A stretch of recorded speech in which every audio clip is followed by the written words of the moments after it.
Callie, sister, thank you so much for joining Female Frequency Podcast. I am so loving that our timing worked out today. It's Earth Day. Happy Earth Day. Happy Earth Day. Thank you for having me. You bet. I absolutely love your gallery and the way that you curated the show that I visited from Susan Weil and her work is something that I'd love to talk to you again about because when I first walked in to the gallery there in San Francisco, there was crumpled blueprint, which is a cyanotype, which I am obsessed with cyanotypes. And even since college, I had been wanting to explore that technique and even carried around that little pack that you could get, like the little 6x6 cyanotypes. And I recently, after seeing that exhibit, I recently bought some more cyanotype paper. So I can't wait to hear about Susan's entry into this technique because she is a pioneer, really.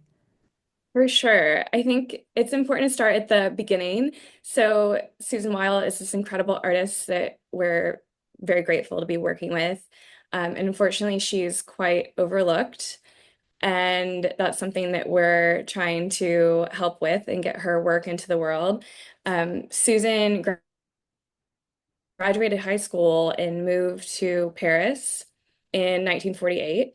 And she met Robert Rauschenberg and told him about Black Mountain College, this liberal arts school in North Carolina. And she became friends with Ruth Asawa and Dorothea Rockburn and Elaine de Kooning there, and became very close to Robert, and actually taught him this cyanotype technique. And they did a number of these collaborative blueprints together, and they were actually published in Life magazine in 1951. And only a few of these collaborations survived to this day. And unfortunately, they were misattributed as just being made by Rauschenberg for many, many years. And only recently was the attribution corrected to include Susan, because she's the one who actually taught him how to do this, told him about Black Mountain College.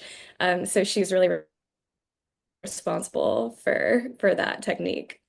She's really responsible for him knowing about that technique and starting to incorporate it.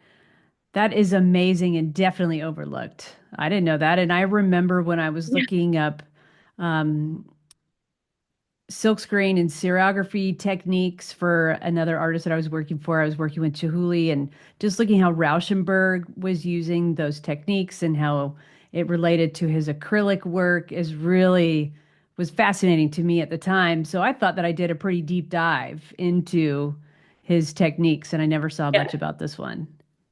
Exactly. And unfortunately, for so many women of that generation, they were essentially ignored, um, even though they were producing this radical work and had practices like Susan for 8 decades now.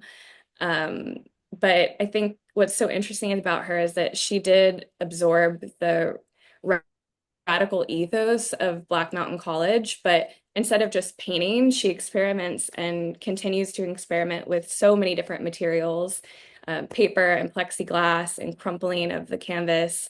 And she's always had such a singular vision for her practice and really just marches to the beat of her own drum, which I really respect and is one of the reasons we wanted to work with her. How did you meet her? I always knew of her and I'd seen her work in books and I knew her name. But again, unfortunately, it was often relegated to a footnote in relation to Rauschenberg's work because they were married briefly.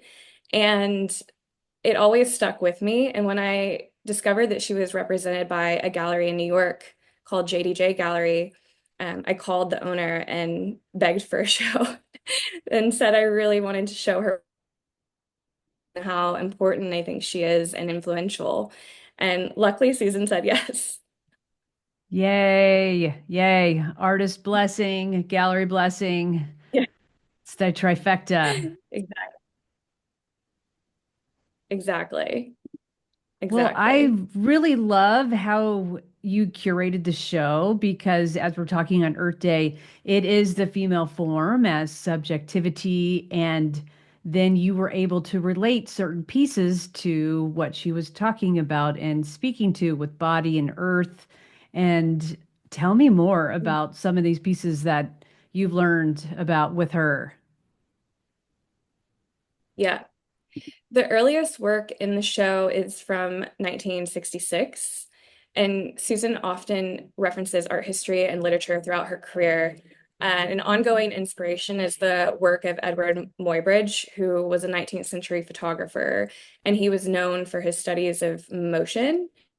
Oh yeah. Oh yeah, yeah, yeah. So she The began, Just for as a quick recap for people, he's the yeah, photographer that was doing the horse and seeing like all the legs were up in the air. Yeah. exactly. Exactly. And he continues to be a huge inspiration for her. And so she began these walking figures in 1965 as expressions of time. And she was using plexiglass really early on. So in the one we have in our show, she collaged photographs of nude women into the work with these painted figures moving across the picture plane. And Susan almost exclusively depicts women which I think is incredibly important to have, a female artist owning and depicting a woman's body and a woman's experience. She's been a lifelong advocate for women. In 1971, she joined the New York Profession Women Artists Group, and they strove to find new ways of showing women's art outside of their traditional gallery structure. Because again, I think we have to remember at that time, women, and particularly women with children, were almost completely ignored, Yep. unfortunately. Yeah, they were good for one thing. Well, two things. Making babies and making dinner. Yeah, yeah. And she struggled with this, as did many artists of that time. And she protested in front of galleries and has really advocated for the visibility of women and making space for them in the art and has paved the way for the rest of us. So something I respect so immensely. And I'm so proud to be working with her. Me too. I'm just so happy that you really have exposed so many collectors to her work and other artists. It was a huge show. I brought my sister to the exhibit and Mhm. um, she didn't quite know what to expect because, I was taking my sister to a gallery show and she loved it. I'm so glad. That's why Yeah. we do it. And And that's why Susan does it. I mean, she wants to share her perspective with the world and try to change people's perspective about things. So that's exactly why we're all in this. She did it. She did it. What is the one that's titled, it's on canvas and it's the landscape? Oh, Soft Landscape. Yes. Is that the one Yes, that you're thinking of? it Hold it is. up from 1972. Yeah, that's one of her earliest of her soft fold works. And it's a series where she gathered unstretched paintings on canvas and she hung the work almost like a coat. In the pull of gravity, it folds and obscures our view of the landscape to the point where only the horizon really remains. And the horizon is really important to Susan. She grew up off the coast of Connecticut in an island in the Long Island Sound. So she spent her childhood days swimming and on a boat, catching lobsters with her mom, sleeping under the stars. And she recalls being a young child and grappling with the idea of knowing that the earth is round, but she saw so clearly this demarcation between the sea and the sky. So the horizon often crops up in her work from the 70s to now. Yeah, what a perspective. putting herself in the landscape like that in Yeah, the relationship. exactly. And we're showing another work in the show called Three Moons from 1990. And Susan is really interested in, a multiplicity of views. She wants the viewer to contemplate a series of movements or perspectives all at once, because that's really what life is. It's not just one view or one answer, but there are always so many multiple perspectives. So in our work, she's overlapped three painted canvases to show the phases of the moon, which is, of course, an ancient symbol for femininity, and she portrays it in such a beautiful, abstract way. Yes, it's so geometric and it's so simple, but yet complex at the same time. I mean, it was such a sophisticated work. Hmm. Yeah, I spent a lot of time with that one. Yeah, exactly. Yeah, simple and complex, always questioning she loves for example, the stream of consciousness of James Joyce. Um, there's another work in our show where there's a Joyce quote surrounding this digital image on plexiglass. And her dad read James Joyce to her growing up, and she really is a Joyce scholar. And the quote is from Finnegan's Wake, and it references societal attitudes toward female sexuality. And she said, as a child, when her dad was reading it to her, she didn't understand Joyce's work. I'm not sure if I I understand his work as an adult, but as a child, it sounded like music to her, which I think is so profound because, like, even now with certain paintings or poetry or music, they won't make sense, but they make you feel something or see something in a different way, which is always what Susan is trying to accomplish, to get you to see these universal images like the moon or birds, the stars, the horizon line, and these forms that we take for granted in our day-to-day lives, and recognize this beauty that's inherent to the everyday.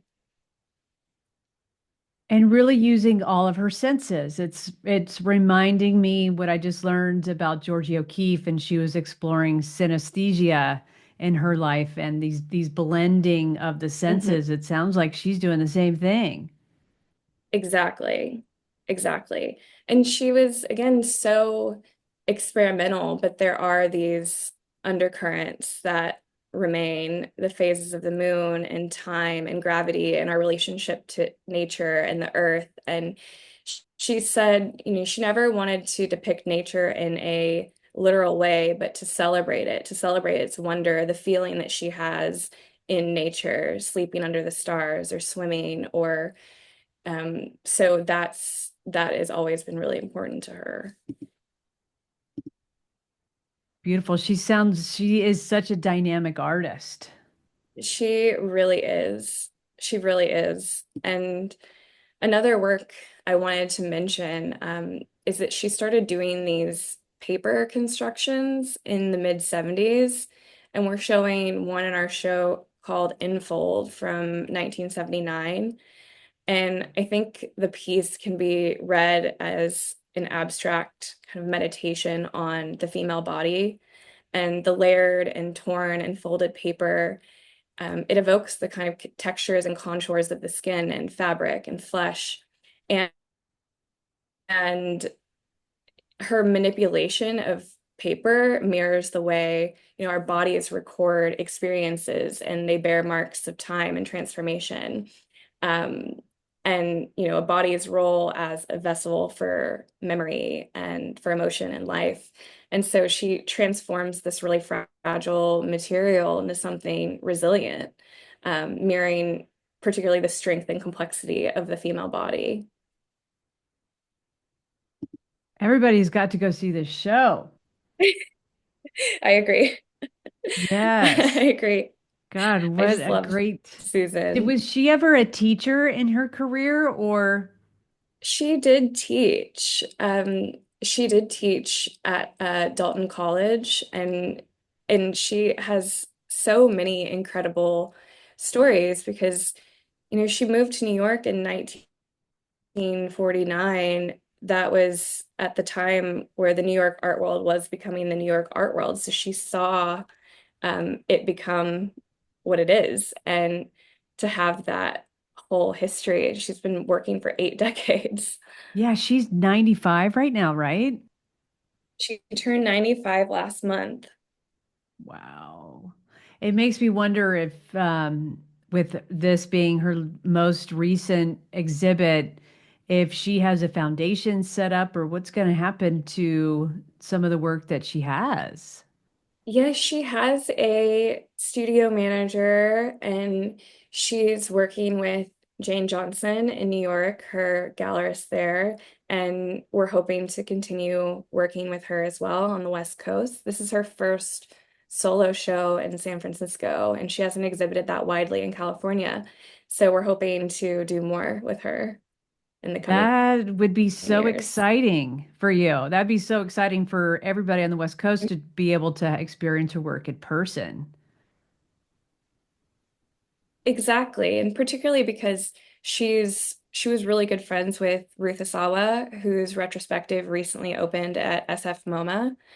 And Ruth was another a quintessential Bay Area female artist that was overlooked for the majority of her career, which again seems to be unfortunately the story with women artists of that generation. And there's still so much to uncover and mine from that period of time. And, I'm glad you said that because there is such beautiful things to go back and look at in mind eh, to keep a feminist perspective on as we go back and look at it. Any of the writings that were done during those times, I don't think even begin to really talk about the artwork because it had that patriarchal viewpoint. It had a totally different POV on it. Exactly. And I know I said this, but I just think it's so important for a women artists to portray the female experience and to show women's bodies the way they want to show them rather than for so many generations there were male artists depicting women. Yeah. And so that's particularly important. And what we wanted to show was this radical female artist depicting a woman's experience. Yeah. I just love it. And I've looked at other artists in your stable because you're project-based contemporary gallery. And um, tell us more about your gallery and your mission, because it's very specific, I think. Once you start looking at the artist, yeah, you have a real keen eye. Thank you. Well, I founded the gallery with my business partner, Julia Lee, in September of 2023. And we really wanted to found it on these principles of inclusivity and respect and transparency. And those are often, unfortunately, lacking in the art world.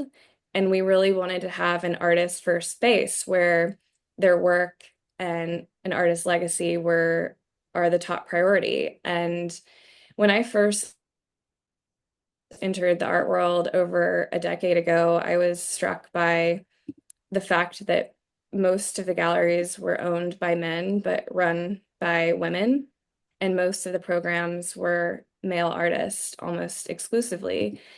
And we're really committed to a female dominated program and amplifying female voices as they have been systematically and historically overlooked. I know I keep saying that, but it's true. And I think it's a huge, huge problem. Me too, And sister. when That's I, why we're going to continue to say it. Yeah. and again, I was so surprised because this was even just 10 years ago, and there were very few female-owned spaces. And it has changed a lot, thankfully, but I do think that there's still a lot of work to be done. Yeah, I do too. I mean, you've had experience from New York to San Francisco and art fairs, and I've had experience in the US doing the same thing. But I mean, the gallery model has changed a little bit. I think I've noticed it with your space because you're very vocal in saying we're project based, and maybe mine, albeit 10 years ago, was maybe a little less project based. But how do you feel like the gallery model's changed? It's changed a lot. Luckily, there are more female-owned spaces, which is Yeah, great, and the rosters of galleries yeah. have definitely become more diverse, which is amazing to see. It's become, so international with all of the art fairs, and especially after COVID, people are more comfortable acquiring works through JPEGs and videos. So now galleries have the capacity to place their artists' work in collections all over the world, rather just in the city where they reside, which is pretty remarkable. Um, I do think there's more to be done in terms of accessibility. Galleries are not always the most welcoming spaces, which we're trying to change. If you don't grow up visiting galleries, you don't know that they're free and open to the public, that anyone can come in and see a museum quality show at any time. So we are trying to change that and let people know that anyone is welcome and anyone can come in and see what we're doing and talk to us about the art. Yeah, thank you for that. I felt like you just gave a lot of advice to emerging collectors and to artists. Like it really does, it's really worth your investment to have really great photography because galleries are able to use those images in so many different capacities. Exactly. Exactly. I mean, you can share an artist's work with people all over the world. And that's, pretty amazing that so many people can be exposed to Susan's work and the other artists in our program. I have a funny thing to ask you. Do you follow Jerry Gagosian on Instagram? Yeah. Oh my God. Yeah. She is so funny She's so good. and She's so so smart. outrageous. I love it. And what she does, for those of you who don't know, is she's making fun of the fine art world and making fun of galleries. Like her, one of my favorites that I've seen over is, like, galleries will send out a PDF, but yet nothing's available. So come back later. It's things like that. Exactly. And she highlights just some of the ridiculousness of the art world, like the PDF where nothing's available. And yeah, it's and just pointing out that it's a tough industry to navigate if particularly if you're not in it. And I've been in it, decade now, and it's still tricky. And that's why we really wanted to be transparent and honest, and we always publish our prices and we actually say what's available and what's not available. And we want it to be clear for people. I love it. I love it. Thank you so much for spending time with us today and giving so much advice and helping out with that transparency. And I mean, and giving a voice to the women that have been, squeegeed over their career, and yet they've been able to help so many other artists in their life. So this has been wonderful. Thank you so much. Thank you. Thanks for having me. Absolutely. And I'm going to to everybody here too, check the show notes for the address to the gallery, Cole Gallery in San Francisco in Ghirardelli Square. It's a great location, and Callie has appointments right away, and she'll give you a private tour anytime. Absolutely. Thanks again.